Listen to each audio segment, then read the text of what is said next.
Hi everyone, welcome back to my another mini blog. আজকে আছে একটা বার্থডে বাড়ির ইনভিটেশন, সেই জন্য সুন্দর করে রেডি হয়ে নিয়েছি। চলে গেছি আমাদের ভেন্যুতে। এটা ছিল নিউ টাউন চৌমাথার মোড়ের ওই জায়গাটাতে ছিল।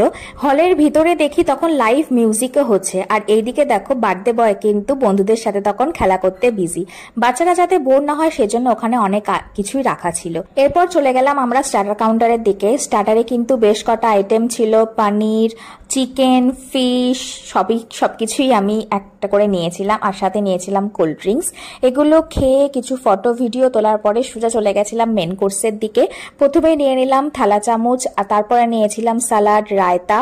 তারপরে মেন কোর্সের দিকে যেটা ছিল, ফার্স্টে ছিল বেবি নান, আর সাথে ছিল চানা কিমা মশালা, সাথে ছিল সাদা ভাত, ভেটকি পাতুরি, এটা ছিল ছানার কোফতা কারি, তারপরে ছিল বাসন্তী পোলাও, আর সাথে ছিল চিংড়ি মাছের মালাইকারি। এই কম্বিনেশনটা কিন্তু আমার ভীষণ ভালো লাগে।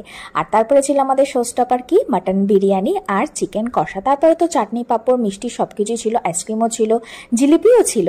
আর এই সব কিছু হজম করার জন্য আমি সবার লাস্টে নিয়েছিলাম কোল্ড ড্রিঙ্কস।